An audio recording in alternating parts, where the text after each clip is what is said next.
Hey everyone, I am in Modesto, California with Craig from Sciabica Olive Oil, and we're going to be doing a little bit of a tour and a tasting today.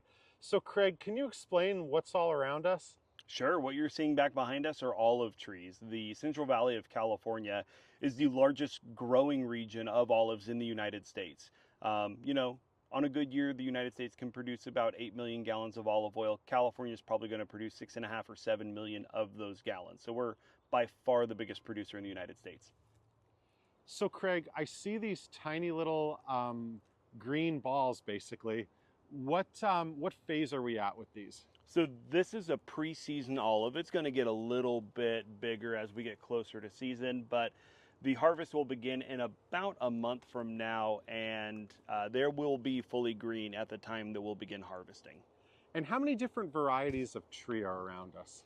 Here in our estate, we have 7 different Tuscan varieties grown on the property. So Tuscan trees can grow outside of Tuscany. Absolutely, yeah.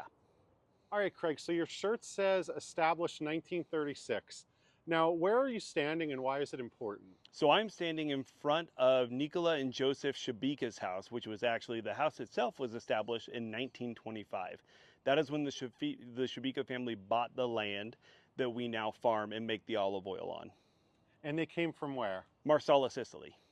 So I'm seeing some sort of process here. It looks like we go from the blue to the silver to the green. We do. What is the process? So the process that you're going to see here is a truck full of olives is going to come down our road in those bins that you can see right there. Those are fruit bins, and each one can contain about 1,000 pounds of olives. Each one of those bins is then going to be stacked onto this dumper. The dumper is going to come over and drop 1,000 pounds of olives into this first hopper that you see there, which is then going to be conveyed up this green elevator into an olive washer. And during this whole process, as it's going up, it's passing through magnets and metal detectors in case there's any type of agricultural commodity coming through from the harvesting process. We have blowers up top removing leaves, sticks, branches, all that type of thing. And then the olives will drop down into this wash basin. This is where they're going to be washed. Then they come through to the next hopper, which separates them into 2 crushers. So right behind me, what you're going to see is 2 crushers. These crushers are going to be what pulverize the olive, right? Oil doesn't just float freely between the skin and the pit of the olive. It's inside the individual plant cell walls. So we have to rupture the cellular structure of the plant to get the oil out. That is what the crusher does. Once we have crushed it, it passes through this wall here and goes to the malaxers inside. That is the first time we are actively trying to separate oil from the olive, is during malaxation. So do you think Sciabica sells more flavored olive oil or regular olive oil? Absolutely, we sell more flavored olive oil, probably because our flavoring process is really unique. If you were to go to the grocery store, 9 times out of 10, you're going to find a bottle of flavored olive oil and it's going to proudly say infused on the label. We do not infuse. So what we do instead of infusion is we add the raw commodity to the olives at this point. As the olives are coming out of the washer, then we have the opportunity to add garlic or jalapeno or lemons and blood oranges, all raw, so that they will pass through and get crushed in the crusher with the olives at the same time. Then our mill is going to extract the oil out of those other fruits, herbs, and spices the same way it would extract oil out of the olive. So Craig, I noticed there is a hole in this thing above here. What is the story with that? So that is where all of our dry waste from olive oil separation comes out. So all of the skin, meat, pits of the olive, that actually ends up being sold off and turned into livestock feed, heavily for cattle, but for any other form of livestock as well. So does anything go to waste? As little as possible. I mean, arguably you could call our water wastewater, but even then we are putting it back into pH spec and giving it back to the city ultimately. Okay. All right, Craig, I guess this is the second part of our tour. Where are we heading now? So now we're going to head in and actually take a look at the mill where the olive oil is made. Great, I'm following you. So I'm guessing you can't just go and pick up this equipment at a local store. Where does all of this come from? So this is all produced in Italy, and they have to come out, survey the site, and engineer it to the space that you have allotted for it. Okay, is there one machine that's most important or more Without a important than the doubt, others? the machine that you see over here, this is the decanter. Any olive oil producer would tell you that this is the heart of your operation. This is where the oil is being separated from the olive. So Craig, I'm noticing all of this equipment. It looks brand new and it's covered in plastic. Is this new, or what is the story with this? So we are actually just completing our pre-season teardown and maintenance. So everything basically has to be rebuilt fully every year. All new seals, all new bearings, make sure the machinery is good to go. And once that is completed, we keep it sealed under wraps until production can begin. And how long is the season? For most California producers, it's going to last from the typically last week in August or first week of September, somewhere around that time, through to about mid-November or late November. So most people would conclude their harvest by November 24th. That's one of the earliest freezes on record for the Central Valley. Here at Sciabica's, we make a very unique style of olive oil. We do an ultra late harvest olive oil, and as a result, we can end up harvesting until March or April. Wow. All right, Craig, you brought me here for a tasting, and we're no longer in the fields, but I still see olive trees here. What's the situation with these? Yeah, so these are the olive trees that just line the front of our building at Sciabica's, and this tree in particular was a very, very heavy crop set this year. This is the heaviest crop set I've seen in 10 years working in the industry. Just very, very heavy set of olives.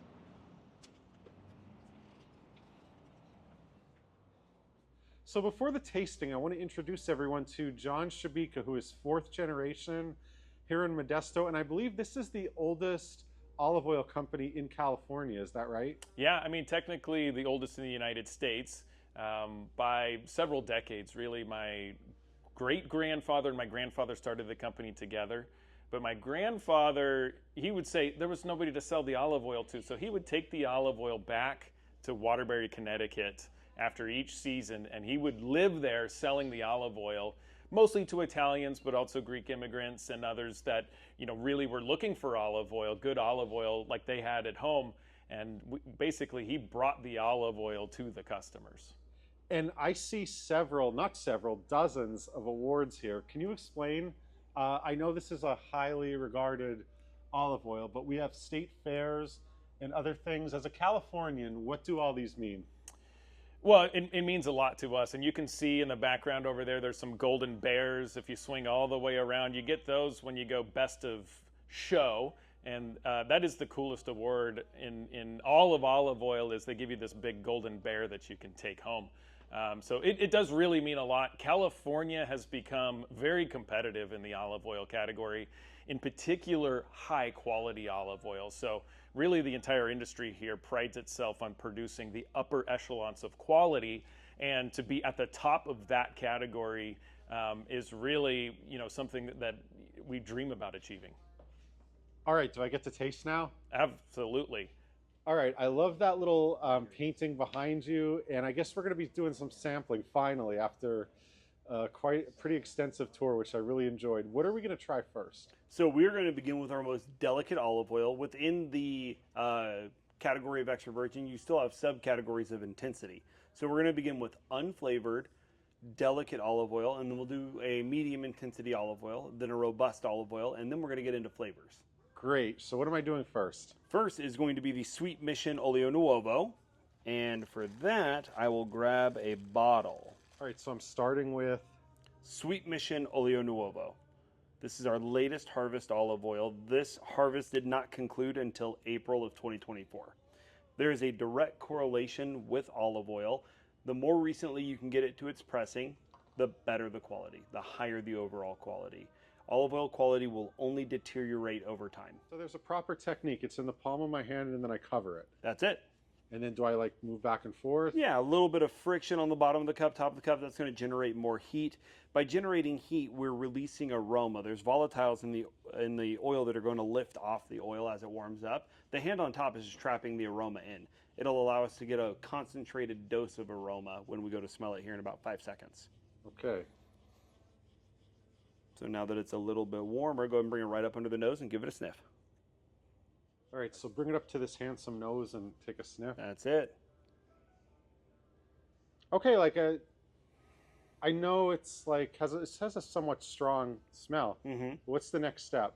So normally what I like to do is I like to get into what that smells like for people. So does it smell like anything familiar to you at all? Does it bring back any memories? For me, when I smell this oil, I smell freshly cut green apples and green pears. Like you just cut through the skin of the fruit, right? There is a ripe green fruit aroma like a Granny Smith apple. Okay. That comes from the ultra late harvest. These olives were harvested black all the way through to the pit. That's what gives it that fruity, sweet aroma. Now that we've smelled it, we do the sip. The sip is called retronasal olfaction. It's the same methodology a wine or a beer sensory analyst would use.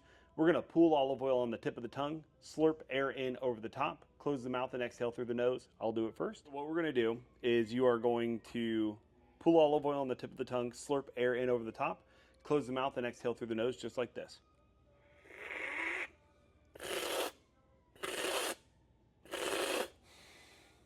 Tongue? Yep. And then slurp.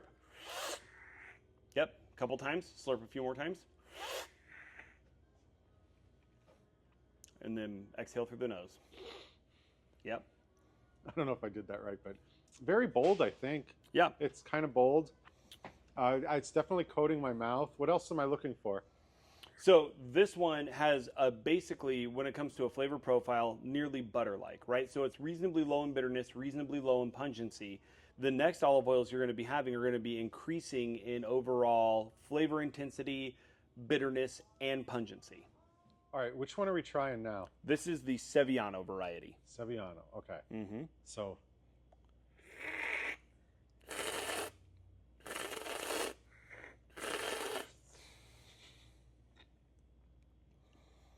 So this one's going to be more bitter on the tongue, more pungent in the back of the throat. You'll get more of a sting going on back there. now I do. It took about 5 seconds. Yep. Now I do. Okay. So that sting is correlated with the antioxidants in the oil. The more antioxidants the oil has, the more it will burn the back of your throat. I'm preferring the first one so far. Yeah, that one is our closest thing that we produce to butter. Ascalano variety. Ascalano variety, which is known for aromas of stone fruit. So peaches, nectarines, apricots, that type of aroma. The flavor profile is going to be very stone fruity on your tongue, but it's near the pit of the stone fruit where it starts to get a little bit more tart and the color starts to change. Go ahead and take your sip.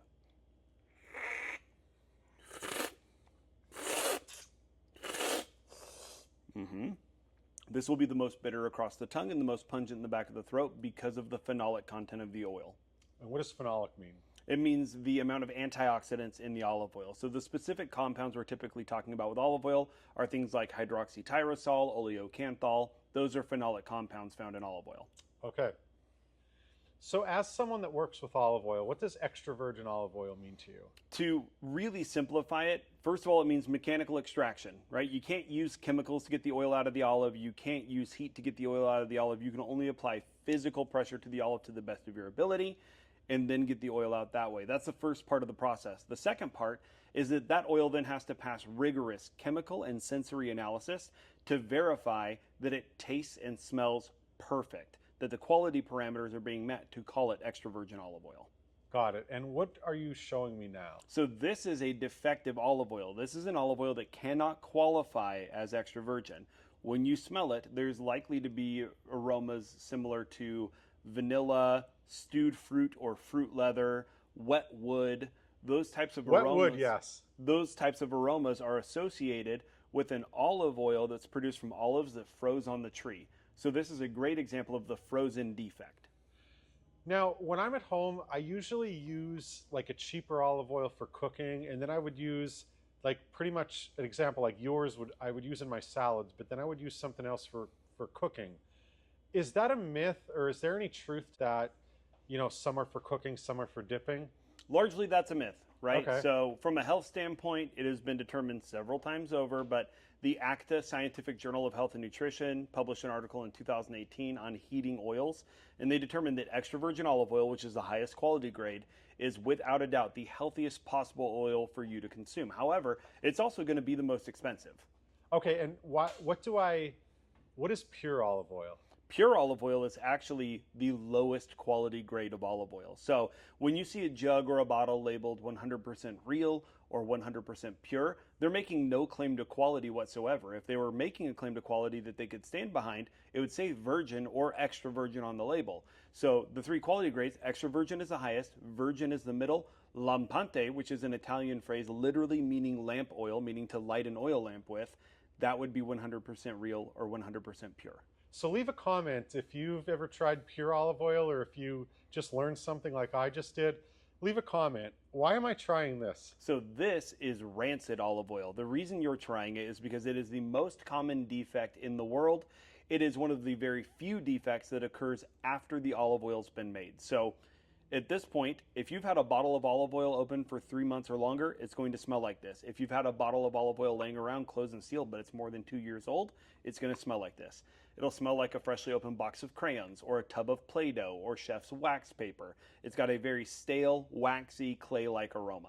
I'm leaning towards the wax paper, but yes, I notice a difference. This is not going to make you sick, is it? Absolutely not. So there's nothing in olive oil that can make you sick when it's just olive oil, right? It doesn't support microbiological growth, but it will lower its quality over time.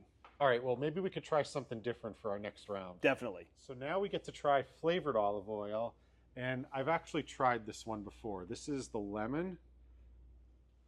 All right, so no need to warm this one? No need. This is a flavored olive oil, so it's going to be very aromatic. Take a little sniff and Okay, I taste the citrus, not taste it, I smell the citrus right away. immediately, right? Absolutely. So that is because we are taking whole raw lemons and crushing them in the mill with the olives. We're not infusing it after the fact later. This is what the Italians would call the agrumato method.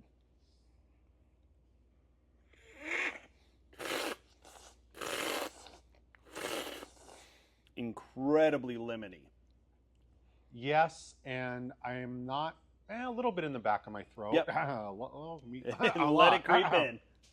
Yeah, that took about 6 or 7 seconds, but now I notice it. So I've tried your olive oils back in 2022, 2023, but I've not tried your vinegars. Which one am I trying? So this is our sweet Lambrusco red wine vinegar. Lambrusco is a red wine grape variety found in northern Italy. It's one of the sweetest grape varieties. And as a result, the red wine vinegar that Lambrusco makes tastes much more like a strawberry apple cider vinegar. It has a totally different flavor profile from what you get from a typical deli red wine vinegar. Let's try it. What we're going to do here is a 3-to-1 ratio. That's what we're going to target. So 3 parts olive oil, 1 part vinegar. A lot of people go 1-to-1, and that's just way too much. You're going to end up annihilating all of that delicious olive oil flavor if you go that strong. No slurping this time, right? Nope, we're just going to pour it directly on the tongue and swallow, but it's going to taste like a pink lemonade vinaigrette.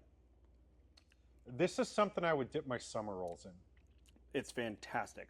Yeah, this is something I would use for summer rolls or poke bowls even. Yep. Salad dressing is super good with it. One of my favorite things is I end up brushing this on chicken or pork as it's grilling with just salt and pepper. Beautiful Mediterranean chicken or pork. So now we're trying a balsamic. Which one is this? This is our sticky balsamic, which is different from a balsamic glaze, and that's important to note. Normally when you see a balsamic like this, in a grocery store, it's going to be called a glaze. A glaze means that it has additives that are not permitted by Italian law, normally thickening agents or sweetening agents or coloring agents. This is just grape must and wine vinegar produced in Modena, Italy, oak barrel aged for a minimum of 4 years. This meets all the traditional standards of what a balsamic has to be. All right. No slurping again, right? No slurping. This is a balsamic, so it's strong. But you get grape, strawberry, dark cherry, ripe raspberry flavors. The dark cherry is what I'm thinking. Yeah. Yeah, that would definitely, like, I would use that on a salad, like a caprese or Absolutely. mozzarella, something like that. Yeah. All right, out of all the flavors that you gave me, I think lemon was my favorite. So with that in mind, can you show me how you infuse the olive oils? Sure. So the actual process is called the agrumato process. It's different from infusion. With infusion, you're always flavoring in olive oil after the fact, typically with artificial flavorings. What we're doing is sending the raw commodity into the mill. And the way we demonstrate that is a video showing people exactly how we make garlic olive oil. It's actually pretty simple. You start with 1,000 pounds of olives, and then you just begin adding garlic by the case. Wow. So that's it, and then it just gets crushed? It all gets crushed together. Thank you very much for watching. If you like this video, please subscribe. I got more trips coming up soon. I'm going to be heading up to Lodi, California after this before I head back home. Then I'm heading up to Westchester County, New York, an area I've driven through several times over the years, but never really spent any time there. And then I'm going down south a couple times, Baton Rouge, Louisiana, and then later Greensboro. both new cities for me. So I hope when you come to California, you get to check out Modesto. This place is open 6 days a week. They do tastings, 45-minute kind of informational tours you could do. So thank you very much, and I look forward to sharing more videos with you soon.